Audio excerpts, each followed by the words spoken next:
وہ نبی جو آفتاب کے ساتھ ساتھ چمکا اور سورج کی پہلی کرنوں سے شرک کی تاریکی کو ختم کر دیا اور ساری کائنات ان کے نور سے جگمگا اٹھی۔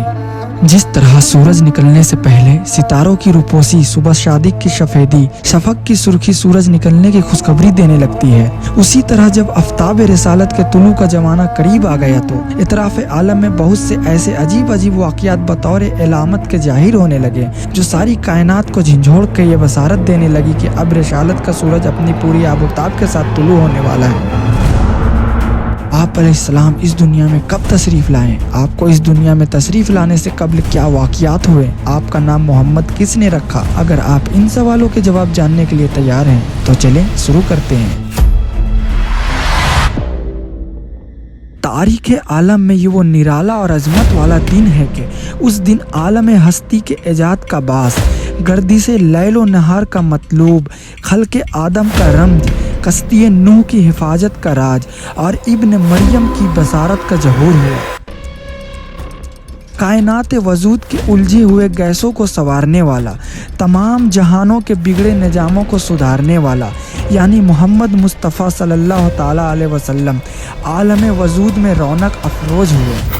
آپ علیہ السلام پاکیزہ بدن، ناف بریدہ ختنہ کیے ہوئے، خوشبو میں بسے ہوئے، بحالت سجدہ مکہ مکرمہ کی مقدس سرزمین میں اپنے والد کے مکان کے اندر پیدا ہوئے۔ یہ خوشخبری سن کر دادا عبد المطلب خوشی خوشی حرم کعبہ سے اپنے گھر آئے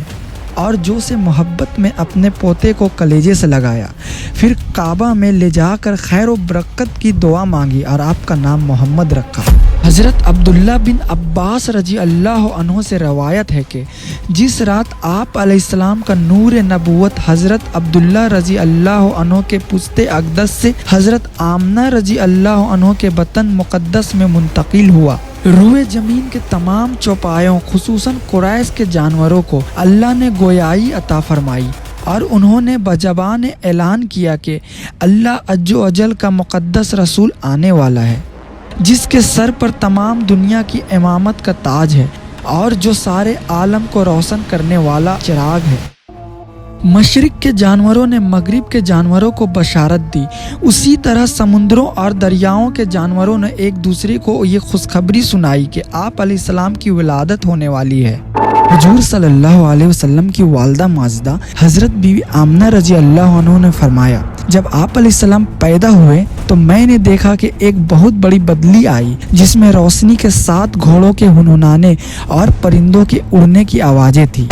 اور کچھ انسانوں کی بولیاں بھی سنائی دیتی تھی۔ پھر اچانک میں نے سنا کہ ایک اعلان کرنے والا اعلان کر رہا ہے کہ محمد صلی اللہ علیہ وسلم کو مشرق و مغرب میں گشت کراؤ اور ان کو سمندروں کی بھی سیر کراؤ تاکہ تمام کائنات کو ان کا نام، ان کا حلیہ، ان کی صفت کا معلوم ہو جائے۔ جب آپ علیہ السلام اس دنیا میں تشریف لے آئے تو اس وقت عرب کی روایت تھی کہ وہ اپنے بچوں کو دودھ پلانے کے لیے گرد و نواح دیہاتوں میں بھیج دیتے تھے۔ دیہات کی صاف ستھری آب و ہوا میں بچوں کی تندرستی اور جسمانی صحت بھی اچھی ہو جاتی اور وہ خالص عربی زبان بھی سیکھ جاتے، کیونکہ شہر کی زبان باہر کے لوگوں کے میل جول سے خالص زبان نہیں رہا کرتی۔ حضرت حلیمہ رضی اللہ تعالی عنہ کا بیان ہے کہ آپ علیہ السلام کا جھولا فرشتوں کے ہلانے سے ہلتا، آپ بچپن میں چاند کی طرف انگلی اٹھا کر اشارہ فرماتے تو چاند آپ کی انگلی کے اشاروں پر حرکت کرتا، جب آپ کی زبان کھلی تو سب سے اول جو کلام آپ کی زبان سے نکلی وہ اللہ کا نام تھا۔ جب آپ اپنے پاؤں پر چلنے کے قابل ہوئے تو باہر نکل کر بچوں کو کھیلتے ہوئے دیکھتے مگر خود کھیل کود میں شریک نہیں ہوتے، لڑکے آپ کو کھیلنے کے لیے بلاتے، آپ فرماتے کہ میں کھیلنے کے لیے پیدا نہیں ہوا ہوں۔ ایک مرتبہ ملک عرب میں انتہائی خوفناک قحط پڑ گیا۔ اہل مکہ نے بتوں سے فریاد کرنے کا ارادہ کیا مگر ایک حسین و جمیل بوڑھے نے مکہ والوں سے کہا، اے اہل مکہ، ہمارے اندر ابو طالب موجود ہیں جو کعبہ حضرت ابراہیم علیہ السلام کے نسل سے ہیں اور کعبہ کے سجادہ نصیب بھی ہیں، ہمیں ان کے پاس چل کر دعا کی درخواست کرنی چاہیے۔